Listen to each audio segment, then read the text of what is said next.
Hey everyone, it's Marissa from littlehouseliving.com. Today is Wednesday and it's our taco night, so I thought I would show you how I make my gluten-free tortillas. And so this is what you need for your recipe. I used my own gluten-free flour blend and just a little bit of sugar, salt, baking powder, and I use oat flour. And in the recipe that I have on my website, I actually grind up oats, and you can do either way. You can use oat flour or you can grind up your own oats. Either way, this recipe does need oats in it because it kind of helps it get all sticky and stay together since you don't have any gluten in it.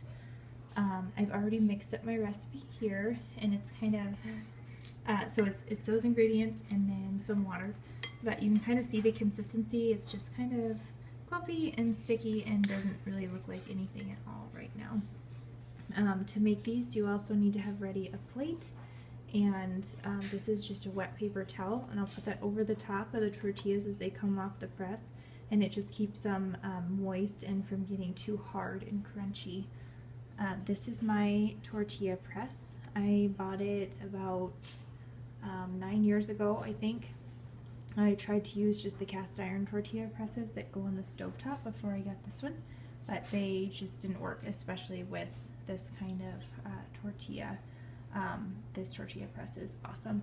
It's electric and it just goes like this, and both surfaces are hot, so it cooks the tortillas super fast. And I apologize for my weird lighting over here. I've got my Aero Garden hooked up and it's supposed to be growing lettuce, but so far nothing. So alright, so now I'm going to make the first tortilla since my press is hot and show you what I do with it. Okay, so now I'm ready to make a tortilla. So I just take a scoop of my batter, probably about that much, and put it right in the middle of my tortilla press. Actually, just a little bit more. Just like that. This tortilla press is super forgiving, so I don't need to do anything else with it except close the lid, push it down, and give it a couple seconds.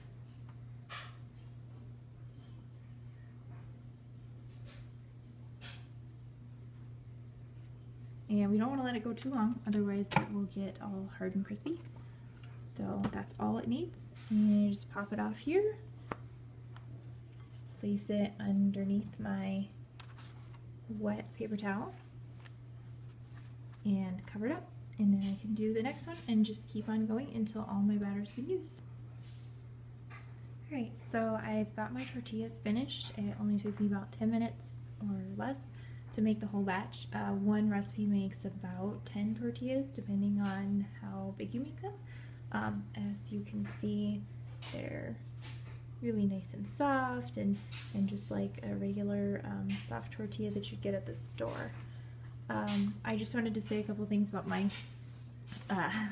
tortilla press. So normally I'm not big into having 100 million kitchen gadgets in my kitchen, but I've had this press for about 9 or 10 years now, and it was a little bit expensive to buy because this is the you know, all electric version and the whole thing heats up, but it's been totally worth it, and we definitely make a lot of tortillas in our house. We make these flour tortillas, and then we also make corn tortillas. I've actually used this press to make different things as well, so it would be pretty expensive for me to be buying tortillas like this all the time at the store, since mine are gluten-free and you know, go along with the diet that our family can eat. So this tortilla press is one thing that yes, was a little expensive to begin with, but has totally paid itself off over the last 9 years, and I've been pretty happy with it. So that is how I make my gluten-free tortillas. It's really super easy, and if you have the right equipment, it only takes about 10 minutes a batch. So we'll either eat these tortillas right away while they're warm, or I can put them in the fridge. I just put them in like a Ziploc bag or something like that, and it'll keep them pretty good if you just warm it up just a little bit, and with a wet towel on top, they'll be nice and soft when you take them back out of the fridge, or you can put them in a freezer bag and stick them in the freezer